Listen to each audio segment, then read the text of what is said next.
uraje unyanjame uvuga ngo tugomba gukunda. Ese wowe urabishobora? Ikintu ntashobora gukora ku mwanzi wanjye sishobora kumwifuriza nabi, kuko hari nabo nagiye mbikorera mbona ntacyo babaye, maze nk'imyaka 10 hari ubuyobe twabagamo, ukajya ubwira Imana ngo nigukiza abanzi. Ntabwo Imana yagukiza abanzi, ahubwo se wagira ngo ahubwo hari naho yabateye bameze. Abanzi se bashira gute? Ntabwo bashira iryo sengesho ry'ubuginga, nta nubwo narisenga. Narindi kukubwira ngo nta muntu kwitayeho muri iyi si. Ibyago uzagirira inaha ni ukuhaburira ibintu byose, ukahaburira n'Imana. Ikintu kizambabaza kikantera agahinda ni ukuburira ibintu inaha byose ukahaburira n'Imana. Ariko abandi bantu ubona ni abanyamibare. Buriya bakubwira ngo baragukunda, bafite ibyo bagukundira. Hari ugukundira kuri gitifu azagushakaho serivisi. Hari ugukundira yuko aho ukorera ushobora kuzamufasha mu kintu runaka. Hari umuntu ugukundira ko ufite abakobwa akakwitwaraho neza ati uyu nguyu azambera amabukwe. Hari ugukundira ko uri umukobwa uzamuryama mu matuza agasusuruka nk'ijoro rimwe. Hari ugukundira ko uri bogari.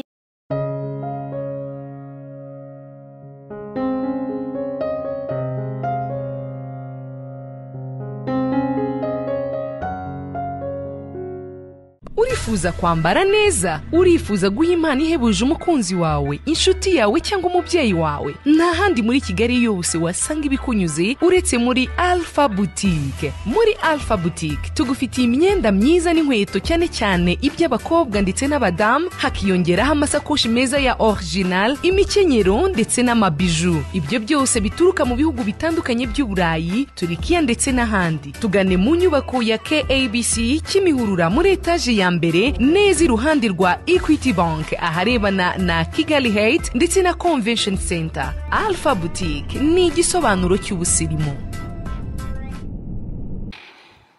Turabushuhuje mu izina rya Yesu Kristo w'i Nazareti. Amahoro y'Imana nabe muri mwebwe. Turabashuhuje abakunzi ba Mama Sharirene, abankurikiranira mu Rwanda, mu bihugu by'abaturanyi, abankurikiranira ahantu henshi hatandukanye. Ndabashuhuje kandi mbifurije umwaka mwiza. Mbifurije kugira umwaka mwiza. Uyu mwaka muzawubonemo ibyishimo, kandi uyu mwaka muzawugiremo ibihe byiza n'Imana yanyu. Uyu mwaka muzawubonemo uburumbuke mu byo mukora, mu bana banyu, ahantu hose. Amaboko y'Imana azajye mu byanyu muri uyu mwaka. Uyu mwaka uzawuzuremo imbaraga z'Umwuka Wera nyinshi z'Uwiteka, kandi muri uyu mwaka ikintu cyose cyanezeza umutima wawe Imana izakigukorere. Imana izaguhuze n'igitangaza cyangwa n'igisubizo cyawe. Imana izakwicaze muri pozisiyo y'ibyiza. Abakunzi ba Mama Sharirene mwese munkurikirana, mbatuyeho ibintu byinshi nibyo ntavuze. Imana ibampera umugisha. Twabanye neza mu mwaka watambutse, na mwangiriye neza, mwarankurikiranye, kandi nabonye ibyiza byaturutse kuri mwebwe. Kumbera inshuti n'iby'agaciro, mwabaye abantu b'umumaro, mutuma rero ngira courage, mutuma nkomera kandi nkanakomeza. Imana yakoreye muri mwe mumbwira amagambo yo kumpumuriza. Imana yakoreye muri mwe kugira ngo nkomeze nzamuke ntere imbere. Imana yakoreye muri mwe kugira ngo nkomeze nseke kandi nishime. Imana yakoreye muri mwe ibintu byinshi bitangaje. Niyo mpamvu umutima wanjye urishimye, kubera Imana hari byinshi yakoreye muri mwebwe. Muri uyu mwaka mfite ibintu byinshi byo kuvuga, byinshi kandi byinshi cyane. Nta nubwo kandi bijya biza ngo bibe kuri twebwe kugira ngo tubigire ubwiru. Impamvu twiga ni ukugira ngo twigishe, kandi duhora mu masomo. Uzarebe hari abantu benshi bahora mu masomo biga, ariko burya iyo umuntu akomeje kwiga, yakomeza kwiga akanamenya, bimugirira umumaro, kuko hari abantu baba bafite ibintu byinshi bazi, ukabona yasinye kontara hano nzajya makora amasaha ya, yasinye kontara hano nzajya makora amasaha ya, yasinye kontara na hariya nzajya makora amasaha ya.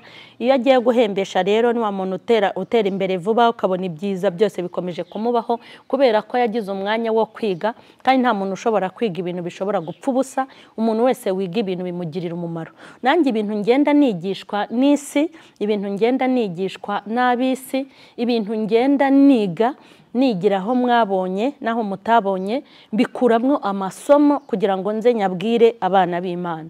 Nagiye mbigisha igihe kinini inshuro nyinshi, mbabwira ngo nta muntu n'umwe ku isi ukwitayeho. Nicyo kintu noneho nje kukivuga noneho cy'umwihariko. Muri iyi si nta muntu ukwitayeho n'uyu n'umwe. Ushobora kuvuga ngo iryo jambo uvuga ntabwo abantu bose ari bamwe, hari umuntu ushobora kwita ku wundi. Nkubwije ukuri, Imana itabaye maso, abarinzi bawe, Imana itabaye maso, abareba barebera ubusa. Imana itarinze umudugudu, abawurinda bawurindira ubusa. Imana itabaye mu ruhande rwacu, ababisha batumira bunguri. Nje kukubwira ngo iyo wagiriye umugisha kuwiteka, Imana ukayigiriraho umugisha, Imana niyo ishobora kuguhuza n'abantu yonyine, kuko ari Imana ibi birimo, ibizi igihe bizatangirira n'igihe bizarangirira. Kandi nongere mbibutse ko umushinga Imana abantu ni umushinga munini w'Imana. Ninkubwira ngo nta muntu ukwitayeho, Imana niyo ishobora kugutekerezaho, ikanagutekerezaho, ikagutekerezaho. Urukundo nabonye Imana ifite, urukundo nabonye Imana igira, urukundo nabonye rw'Imana. Imana ikunda abantu batayikunda, Imana yita ku bantu batayitaho. Imana niyo yonyine ishobora kwirengagiza amafuti n'amakosa. Imana yonyine niyo ishobora kugutora bagutaye. Imana niyo yonyine niyo igufitiye imbabazi, nta wundi muntu ugufitiye imbabazi muri iyi si. Nkubwije ukuri, Imana ikugiriye imbabazi kuko itava mu ijuru ngo izigire ibyo ikora, inyura mu bantu. Ibintu byose kuko ni Imana ikorera mu buhanga bw'abahanga, igakora mu bwenge bw'abanyabwenge. Nta muntu muri iyi si ukwitayeho. Iri jambo ndivuze kugira ngo abantu muhugukire gukunda Imana n'umutima wawe wose. Kuko abantu mufite ibintu bibakerereje. Mukererejwe n'ababirukanye mu kazi, mukererejwe n'abafite ibyo babemereye bakabibima, mukererejwe n'ababakunze ubundi bakabanga, mukererejwe n'ababagiriye nabi bakabahemukira, mukererejwe n'abo mwizeye bakabahemukira, ukererejwe n'uwo wagurije ntakwishyure, ukererejwe n'uwo wagiriye neza akakugirira nabi, ukererejwe n'uwo wavuze neza akakuvuga nabi, ukererejwe n'uwo wateje imbere agashaka kugusubiza inyuma, ukererejwe na bamwe mwareze mukabajyana mu ngo z'iwanyu, abo mwigishije kujya kurangura Dubai no mu Bushinwa, abo mufitanye isano, abo mwose ibere rimwe, abo wahaye akazi, abo wazamuye, abo wagiriye, nabo babakerereje. Icyo rero ni rya jambo rivuga ngo abizera, uwizera umwana w'umuntu agire gute avumwe. Bagombaga kubikora, bagombaga kubigukorera.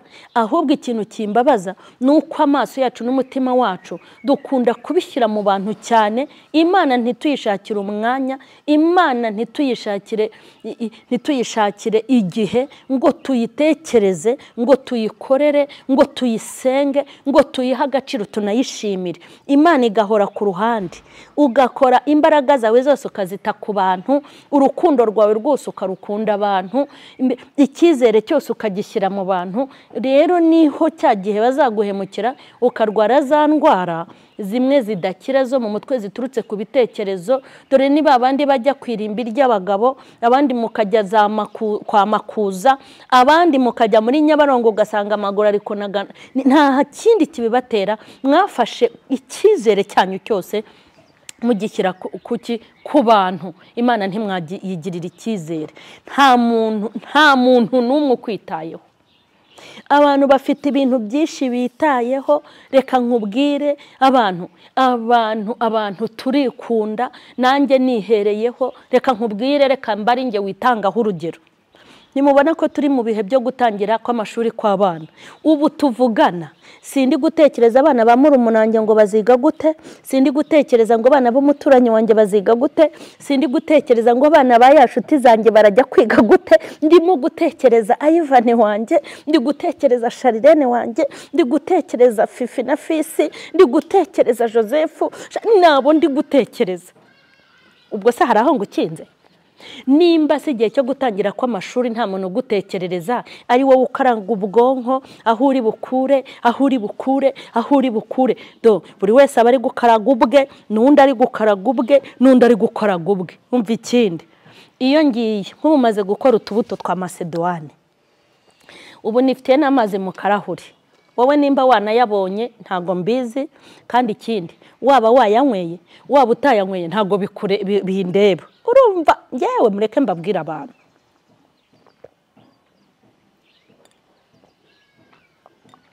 Utaye amazi se hari uwayabura? Ngiye se bakubwiye ko nywa amazi yo muri sterine iyi Nili. Reka nze nkubwire, utu tubuto nikoreye mu kanya ndi burye nkasanga he nyine nk'abandi bakiri bose. Wowe nimba uzirya rimwe mu mwaka ntago mbizi, nimba kuva wabaho wari utararya n'ironji ntabyo nzi. Urumva singutekerereza, kandi nta n'icyaha mfite kuko ntago bakubyaye ngo nkurere. Imana nigutekereza ikagutekereza irakabyara. Nigutekereza niho umuntu cyangwa nanjye ashobora kwicara ariko sha ntirunaka abayeho muri ibi bihe gute, ko nzi ko adakora abana bagiye ku ishuri. Ntago ari njye uzaba ugutekerereje nkubwije ukuri, ni Imana yo mu ijuru izaba yagutekerejeho. Nubona ngukoreye ikintu cyiza, nubona nkugiriye neza, ni Imana izana ibitekerezo byayo ikabishyira muri njyewe, ikampa umutima nk'uwari muri Kristo, nkakugirira imbabazi nkakugirira impuhwe. Ariko bitari ibyo, turi abantu bikunda, turi abantu bamenya ibyacu, turi abantu bazi ibyacu. Iyo tugiye gutekereza, dutekerereza imiryango yacu. Iyo ndi gutekereza ahantu nzakora ikintu runaka, ntago ngutekerereza kandi nawe uragikeneye. Ntekereza ibyanjye nawe ugatekereza ibyawe. Wa muntu we unkurikiye, wambabariye ukareka kwizera abantu cyane, ukareka guta umwanya mu bantu, ukareka gufata imbaraga ngo uzishyire mu bantu, ahubwo imbaraga nyinshi ukazishora mu mushinga wo kubaha Imana. Imana yonyine niyo nabonye ikunda batayikunda. Ubu se wibwira ngo ngewe nashobora kugukunda utankunda? Vuga ngo no kunyinjirira muri saro yanjye, none se nkubeshye? Nk'ubu hari abantu mbona, hari umuntu utankandagirira mu gipangu, kuko ndi kuvuga uyu muntu mvuga gutya muri kamera, duhuye turi babiri yanca umutwe, nkahita ngira ubwoba nkavuga nti anyatse n'ikiganiro ntago namenya ko agiye kunyaka ikiganiro, nahita mbona ko yanzaniye abicanyi bo kunyica. Urumva ukuntu duteye. Ariko Imana ikunda n'abandi bavuga ko Imana itabaho, ikunda abantu bavuga ko Bibiliya yanditswe n'abantu. Hari abantu batuka Imana mu mabara yose, bayituka ikabarindira mu muhanda, ikabarindira mu ndege bagendamo, ikabarindira mu buzima, nabo bagasaza n'imvi zikabuye uruyenzi. Imana yonyine niyo nabonye ikunda abantu bayanga mu buryo busobanutse. Abantu batayitayeho, badakandagira mu rusengero, irabahira bagahirwa, barashaka bakaronka, baratwita bakabyara, baratera bikamera, imvura igwa mu mirima yabo, bajya Dubai nk'uko nawe ujyayo, nta na Mwami Yesu. Twebwe akantu kose tubona, n'iri cupa mubona ry'amazi mba narigiriye ngiye ku mafi, ariko bo batunze amakarito y'amazi iwabo mu rugo, bafite n'inganda zikora amazi, kandi nta na Mwami Yesu.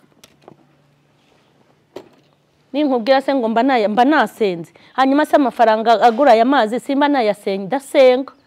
No mu byo nkora byose nkabwira Imana ngo nimpumugishe, nkatera ivi nkasenga amasengesho udashobora kwibaza. Ariko ujye ureba abantu bafite ikintu bita umufungo batazi no kuvuga Mwami Yesu. Imana yonyine niyo ifite urukundo.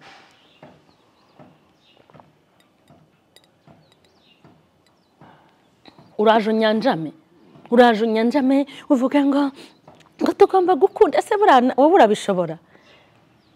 Ikintu ntashobora gukora ku mwanzi wanjye sishobora kumwifuriza nabi, kuko hari nabo nagiye mbikorera mbona ntacyo babaye. Maze nk'imyaka 10 hari ubuyobe twabagamo ukajya ubwira Imana ngo nigukize abanzi. Ntabwo Imana yagukiza abanzi, ahubwo se wagira ngo ahubwo hari naho yabateye bameze. Abanzi se bashira gute? Ntabwo bashira iryo sengesho ry'ubuginga, nta nubwo narisenga. Narindi kukubwira ngo nta muntu kwitayeho muri iyi si. Ibyago uzagirira inaha ni ukuhaburira ibintu byose ukahaburira n'Imana. Ikintu kizambabaza kikantera agahinda ni ukuburira ibintu inaha byose ukahaburira n'Imana. Ndakwinginze ongera umutima wawe ugarure ku Mana. Abantu bakorera ibyo ubagomba, ariko wifata umwanya wawe wose ngo ugende uwubamarire. Nta muntu ukwitayeho. Iyo barimo gupanga ibyo barya, bapangira imiryango yabo. Uyu munsi turarya ibi ku manywa, ibi turabirya nijoro, ku cyumweru tuzarya ibi, muri weekend tuzabigenze gutya.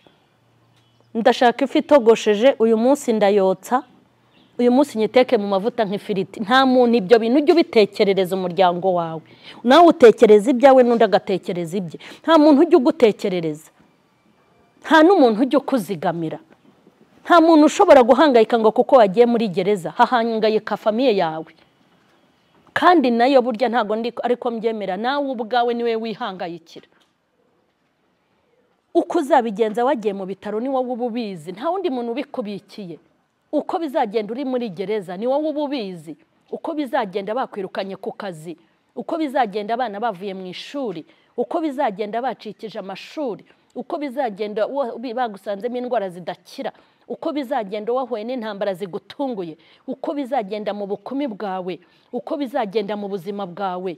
Ibyo ngibyo ni ibintu wibikiye wowe ubwawe. Uko bizagenda kwawe nta muntu ubigutekerereza. Nimba nta muntu ubigutekerereza, wikizera abantu cyane. Abantu baha ibyo ubagomba binakureba rwose, kandi ku bwawe ruhande ujye ubana n'abantu bose amahoro. Ariko nje kukubwira ngo umuntu ugutekereza, umuntu ugufitiye impuhwe ni Kristo Yesu wenyine, kuko niwe nabonye ufite karagita zidasanzwe. Yesu niwe ushobora kugukunda adafite n'icyo agukundira. Akagufata akavuga ngo uyu muntu ntoraguye ashobora azavamo umuntu, kuko afite n'ubushobozi bwo guhindura. Ariko abandi bantu ubona ni abanyamibare. Buriya bakubwira ngo baragukunda bafite ibyo bagukundira. Hari ugukundira kuri gitifu azagushakaho serivisi. Hari ugukundira yuko aho ukorera ushobora kuzamufasha mu kintu runaka. Hari umuntu ugukundira ko ufite abakobwa akakwitwaraho neza ati uyu nguyu azambera amabukwe. Hari ugukundira ko uri umukobwa uzamuryama mu matuza agasusuruka nk'ijoro rimwe. Hari ugukundira ko uri bogari muzajya mugendana kumva arishimye. Hari uzagukundira ko ufite ikibanza mu mujyi. Hari uzagukundira ko wahubatse inzu. Hari umuntu uzagukundira ko uri mwiza. Abantu bafite ibintu byinshi bakundira abantu, nanjye ngira abantu nkunda nkagira n'ibyo mbakundira, rwose nta n'ikibazo gihari. Ariko Yesu, haleluya, haleluya, haleluya, haleluya.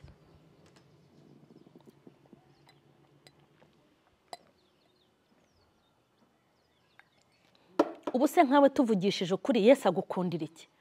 Uri umusinzi, uri umusambanyi, ntujye ukandagira mu rusengero, nayo ukorera nta n'umuntu ushobora guha igihumbi. Buriya hari abantu b'abasinzi, b'abasambanyi, b'abagome, ariko mu butindi bwabo no mu bupagani bwabo akicara disi yakureba akakugirira impuhwe.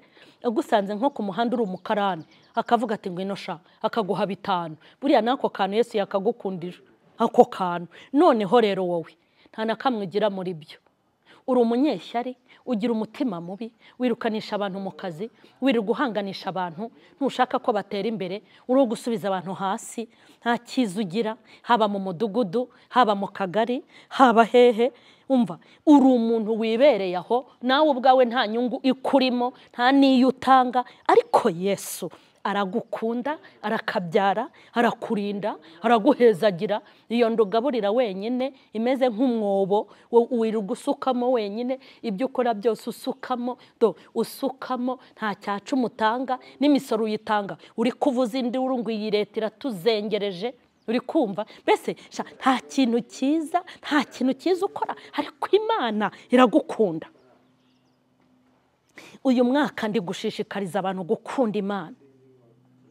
Abantu ntidukunda abantu bababaye, ntidukunda abantu bagowe, ntidukunda abantu batuzanaho ibibazo, dushaka abashubijwe. Yego, dushaka uzantwerera nanjye nkamwishyura, uzansura mu bitaro nanjye nkamwishyura, uzampemba nabyaye nanjye nkamwishyura. Nabo dukunda, nabo dushaka. Nta muntu ushaka kumubwira ibibazo. Bagusanzemo indwara yanze gukira, ntawe ukeneye kubyumva kuko arumva kuri kumugora kugira ngo uzabe mu bazamutunga aryamye. Ibyo bintu ntawe ukeneye kubyumva. Noneho hari nabo nabonye mujya muza hano kuri kamera ngo muje gutera imbabazi. Ngewe nabuza y'inzu, Yesu we. Ariko kuki mutamenya ikibuga mukiniramo? Uzi ko rya jambo rivu nge urabona nta y'inzu ufite, byagenze gutya, nta y'inzu. Ni ubuhamya uri kuduha ko wabuza y'inzu Imana ikagutabara. Urimo kubwira abantu ngo bagira imbabazi. Uri kubateraho imbabazi abantu baha kuri iyi mihanda. Sawa nyine. Yesu niwe ushobora guteraho imbabazi, niwe ushobora kwibebezaho.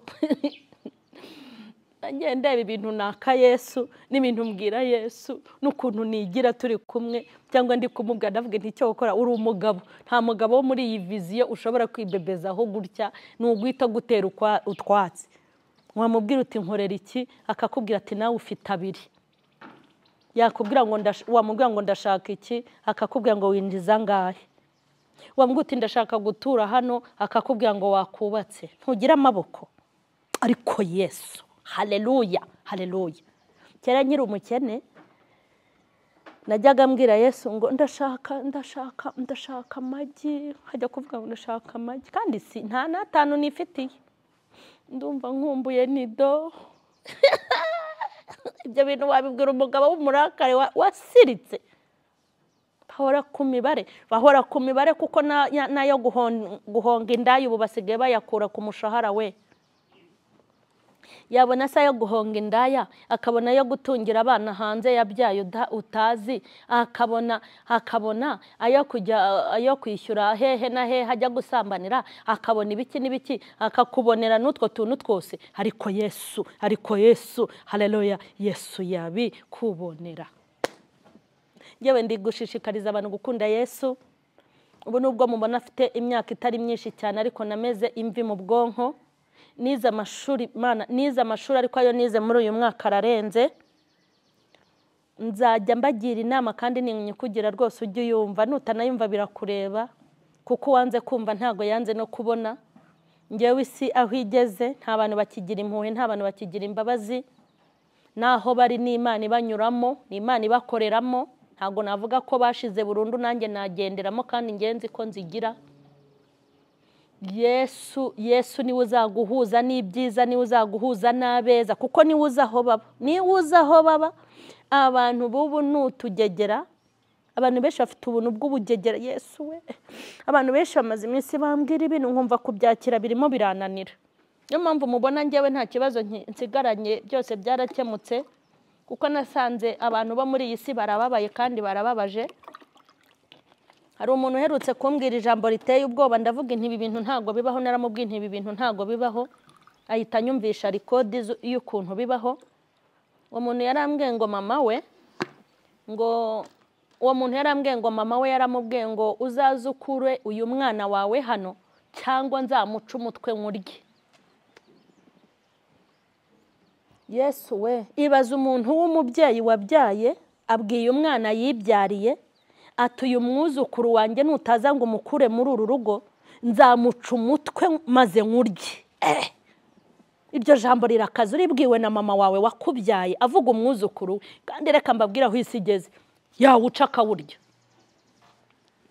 Usibye ko wenda muri iki gihugu tutarabona barya imitwe, ariko abayica bo mubibabona kuri kamera yabikora. Nta muntu ugufitiye impuhwe, nibwo butumwa nari nkuzaniye. Ababikwandikira ko ngo bariho ku bwawe, ndahari ku bwawe, none hari ubuntu bwateye bw'ubugegera. Bebe wariye hari ijambo nanga shaho, wariye wiyiteho, ako sha mufite utugambo twaturutse kuzimu. Ni ubugambo burimo butarimo urukundo, bwo kubeshya gusa, bw'ubwescro, bwo kugira ngo umuntu akwereke ko akwitayeho. Umuntu akubaza ngo wariye, ubundi icyo akora nge hari uwo nabibwiye, hari uwo mbwiye ngo wariye, namubwiye niwe yasinariye ngaburira. Uziko nyanshubije yarambwiye ngo hoya, ngo mama Sharire, ngo wowe ntibishoboka ko wabura ibiryo. Ubwo saba mbaza iki? Wiyiteho.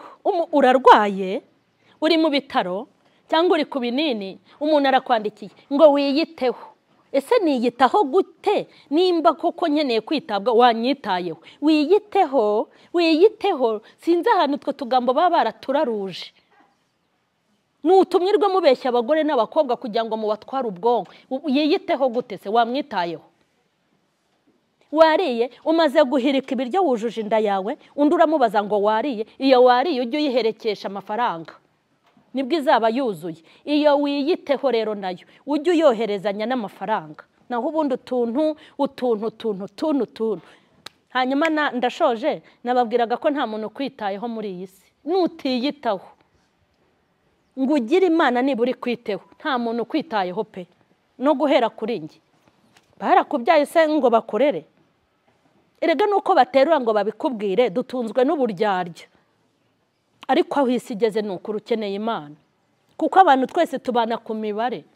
Ni nkorera ngo uhembe, nkorera neza nkwishyure, ningirira gutya nkugirire gutya. Hari n'umuntu uherutse kubimbwira ati nta by'ubuntu bikibaho. Nubwo atari ko byagakwiye kugenda, ariko nuko isi yubatse ntago tuzahindura bisi. Yesu niwe ugufitiye imbabazi pe wenyine. Niyo mpamvu mu mbaraga zanyu, mu bwenge bwanyu, mukora ikintu cyatuma mwibera n'Imana inshuti izabarengere mu bihe by'amakuba ndetse n'ibyago. Ndabakunda rero. Yari mama Sharirene, umukunzi wanyu, umumama w'abantu. Mukomeze mugubwe neza muri uyu mwaka, mukora ibyiza, kandi amaboko y'Imana azakomeze abe magari kuri mwe. Abatarakora subscribe nimuyikore, mukomeze mwirebere ibiganiro byiza, ibiganiro by'isuku. Kandi nongera kubibutsa ko dufite apartment, nkuko mwagiye mubibona, dufite apartment hano Kicukiro hafi ya Kamageni. Nimero za telefone zanjye muzajya muzihamagara nta kibazo. Tubafite ibintu byinshi nkuko mwagiye mubibona mu kiganiro. Imana ibaho umugisha. Amen.